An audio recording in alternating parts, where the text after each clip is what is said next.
हत्या के बाद बीजेपी कार्यकर्ताओं ने हंगामा भी शुरू कर दिया है। कार्यकर्ताओं ने हाईवे पर चक्का जाम किया और हमलावरों के एनकाउंटर की मांग उठ रही है। मौके पर भारी पुलिस बल को तैनात कर दिया गया है। बड़ी खबर आपको बता रहे हैं, चक्का जाम करते हुए बीजेपी कार्यकर्ता नजर आए हैं। बीजेपी कार्यकर्ताओं में बहुत गुस्सा है, बहुत आक्रोश है, लेकिन इसी आक्रोश पर काबू पाने की कोशिश वहां पर सिक्योरिटी फोर्सेस भी कर रही है और मौके पर भारी पुलिस बल की तैनाती देखी जा रही है। जो तस्वीरें आपको दिखा रहे हैं, ये तस्वीरें हैं भारतीय जनता पार्टी कार्यकर्ताओं के जुटने की और जुट के वहां पर नारेबाजी करते हुए एनकाउंटर की मांग करने की। किसके एनकाउंटर की मांग करने की? वो जो हमलावर है, जिन्होंने शुभेंदु अधिकारी के पर्सनल असिस्टेंट, जिन्होंने शुभेंदु अधिकारी के सबसे करीबी माने जाने वाले चंद्रनाथ रथ की हत्या कर दी, उन्हीं हमलावरों के खिलाफ एनकाउंटर की मांग उठ रही है। वहां पर मौके पर भारी पुलिस बल की तैनाती कर दी गई है। कार्यकर्ताओं ने हाईवे पर चक्का जाम किया और इसी बीच देखिए आपको एक और बड़ी खबर बता दें, अगर जांच पड़ताल की बात की जाए तो जांच पड़ताल शुरू हो चुकी है और एक्शन में प्रशासन नजर आने लगा है।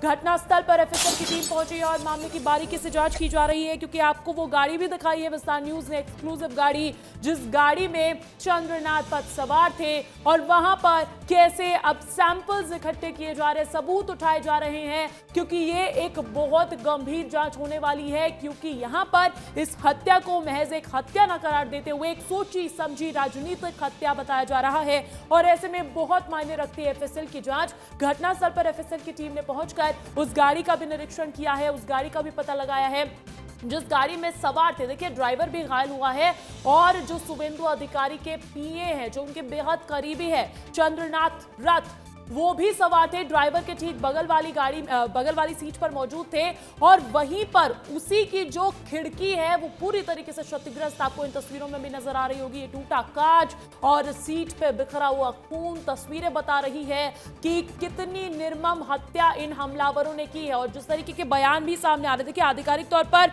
अभी बंगाल के डीजीपी सिद्धनाथ गुप्ता ने यह कहा है कि उन्होंने उस गाड़ी को जब्त कर लिया है जो इस संगीन अपराध में संलिप्त थी और इस पर नंबर प्लेट को लेकर उन्होंने नंबर प्लेट को नकली बताया, जो इस और भी इशारा करता है कि कहीं ना कहीं यह हत्या एक सोची समझी साजिश ही थी, यह हत्या एक परिकल्पित हत्या ही थी। घटनास्थल पर एफएसएल की टीम मौजूद है और साक्ष्य जुटाए जा रहे हैं, सबूत जुटाए जा रहे हैं जो कि इस बात में सहयोग करेंगे कि आखिर यह हत्या कैसे हुई थी। क्योंकि अगर बात शुभेंदु अधिकारी की जाए या भारतीय जनता पार्टी के तमाम नेताओं की जाए तो उनकी तरफ से सीधे तौर पर टीएमसी पर आरोप लग रहे हैं कि टीएमसी ने यह सोची समझी हत्या करवाई है और टीएमसी की ही ये साजिशन हत्या है। इसे target killing Bharatiya Janata party द्वारा करार दिया जा रहा है।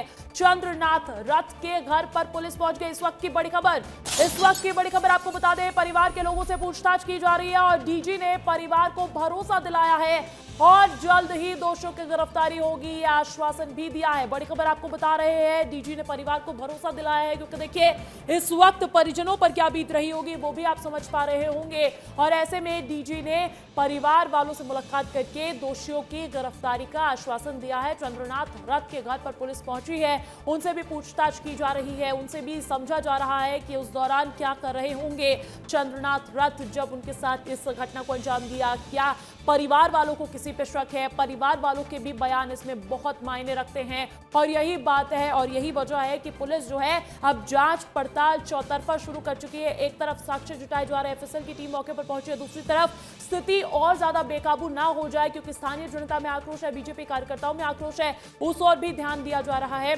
और दूसरी तरफ हम देख रहे हैं कि अब चंद्रनाथ रथ के परिवार से भी पूछताछ शुरू हो चुकी है। बंगाल में शुभेंदु अधिकारी के पीए की निर्मम हत्या कर दी जाती है और उसके बाद नेताओं की जो प्रतिक्रिया सामने आई है वो भी आपको बताने जा रहे हैं, क्योंकि नेता जो है वो आरोप लगा रहे हैं। अब यहां पर इसे राजनीतिक हत्या करार दिया जा रहा है, आरोप प्रत्यारोप एक दूसरे पर शुरू हो चुका है।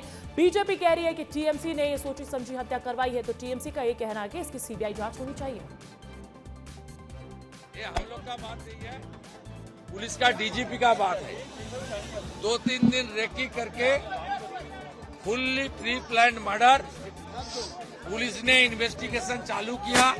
हम लोग बहुत पेनफुल हार्ट में जो कार्यकर्ता मारे गए उसका एक एक पाई का हिसाब लिया जाएगा और अब गुंडागर्दी नहीं चलेगी।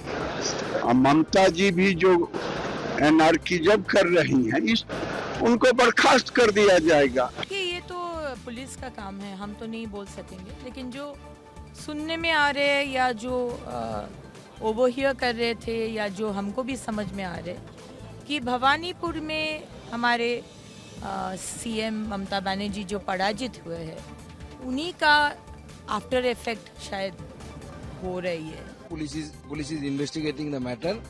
आप धैर्य रखिए, कार्यकर्ता को हमने बोला कि धैर्य रखिए और पुलिस पूरा व्यवस्था लेगी। डीजी साहब आए थे खुद और डीजी पुलिस ने जो बताया, इन्वेस्टिगेशन बहुत दूर तक गया है, किसी को बख्शा नहीं जाएगा लीगली।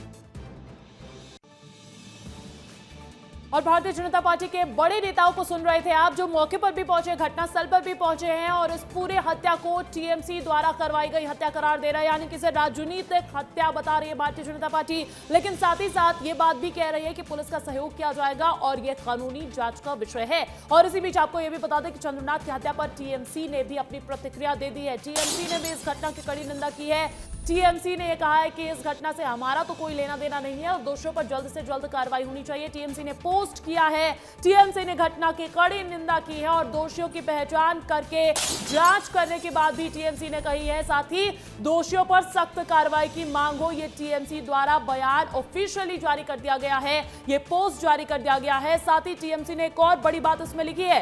टीएमसी ने बड़ी बात यह लिखी है कि इस हत्या की सीबीआई जांच होनी चाहिए। देखिए, भारतीय जनता पार्टी जो अभी तक बात निकलकर सामने आई है वो बातों की बिना पर यह कह रही है कि टीएमसी ने इस हत्या को अंजाम दिया है, लेकिन टीएमसी द्वारा जो जानकारी निकलकर सामने आई है उसमें टीएमसी ये कह रही है कि हम आज रात मध्यम ग्राम के चंद्रनाथ रथ की निर्मम हत्या की कड़ी निंदा करते हैं। साथ ही पिछले 3 दिनों में चुनाव के बाद हुई हिंसा की घटनाओं में भाजपा समर्थित कथित बदमाशों द्वारा टीएमसी के 3 अन्य कार्यकर्ताओं की हत्या की भी हम घोर निंदा करते हैं, जबकि राज्य में आदर्श आचार संहिता लागू है। हम इस मामले में सबसे बड़ी कार्रवाई की मांग करते हैं, जिसमें अदालत की निगरानी में सीबीआई जांच भी शामिल हो, ताकि दोषियों की पहचान कर उन्हें बिना किसी देरी के न्याय के कटघरे में लाया जा सके। लोकतंत्र में हिंसा और राजनीतिक हत्याओं की कोई जगह नहीं है और दोषियों को जल्द से जल्द जवाबदेह ठहराया जाना चाहिए। और देखिए, आपको सुनवाया है बीजेपी क्या कह रही है, टीएमसी की क्या प्रतिक्रिया सामने आई है। अब इस पर अधिक चर्चा करने के लिए न्यूज रूम का रुख कर लेते हैं। दीपेश मेरे साथ लगातार बने हुए हैं।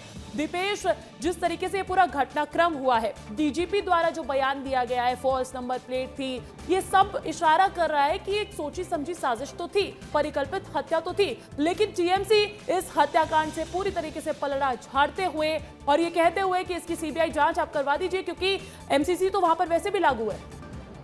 देखिए, अभी सबसे पहली प्राथमिकता यही है कि जांच शुरू हो और जांच के बाद जो दूध का दूध और पानी का पानी होता हुआ नजर आए। लेकिन सबसे बड़ी बात, टीएमसी के पास अब इसके अलावा और कुछ बचता भी नहीं है कहने के लिए। यही कारण है कि टीएमसी की तरफ से जांच की मांग की जा रही है और जांच होगी। जांच होने के बाद ये स्पष्ट हो जाएगा कि भाई ये किसकी राजनीतिक का साजिश है और उसको किस तरह से किसने अंजाम दिया है। लेकिन एक बड़ी बात, इस वक्त की एक बड़ी खबर आपको बता देते हैं।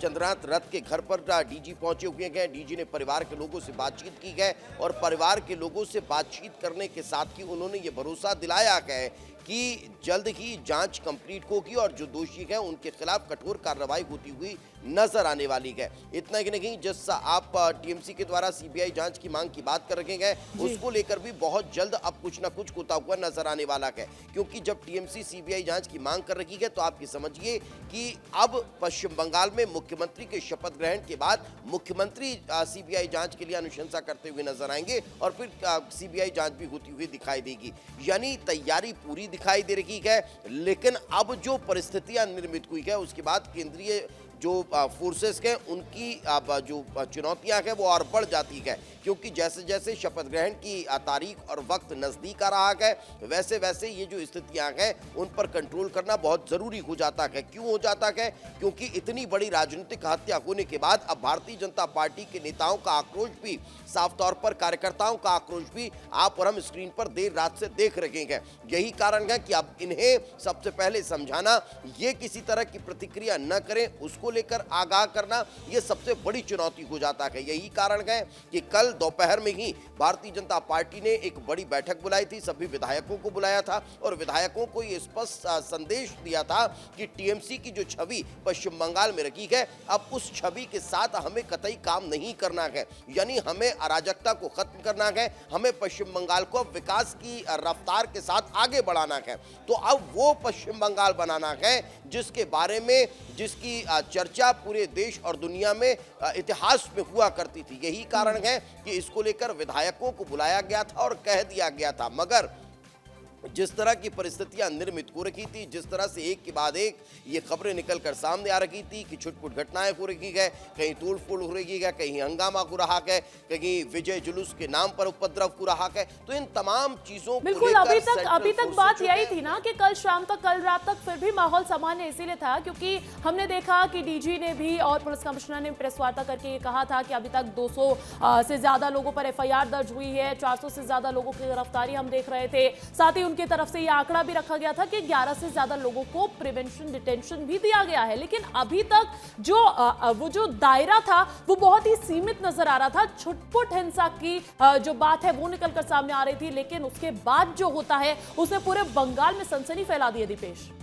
देखिए बिल्कुल, और न सिर्फ पूरे बंगाल में बल्कि पूरे देश में अंजलि, क्योंकि ये किसी ने सोचा नहीं था कि इतनी बड़ी राजनीतिक हत्या हो जाएगी। इसे इतनी बड़ी राजनीतिक हत्या क्यों कहा जा रहा है? क्योंकि शुभेंदु अधिकारी वो पश्चिम बंगाल के सबसे बड़े भारतीय जनता पार्टी के नेता हैं, जिन्होंने कठोर प्रयास किया, अथक मेहनत की और उसके बाद ये परिणाम निकलकर सामने आया कि पश्चिम बंगाल में भारतीय जनता पार्टी की सरकार बनने जा रही है। शुभेंदु अधिकारी कौन है? जो केंद्रीय गृह मंत्री अमित शाह की कोर टीम के सबसे मेन चेहरा थे, जिनके ऊपर सारी रिस्पॉन्सिबिलिटी थी, जिनके ऊपर पूरी जिम्मेदारी थी कि अमित शाह की जो टीम है उसके द्वारा जो निर्देश दिए जा रहे हैं उसे सहर्ष माना जाए और जमीन पर उसको इंप्लीमेंट किया जाए। इतने बड़े नेता के सबसे करीबी नेता की हत्या कर दी जाती है, यानी जो बात लगातार भारतीय जनता पार्टी कह रही है, जो शुभेंदु अधिकारी कह रहे हैं, जो सुकांतु मजूमदार कह रहे हैं, क्या ये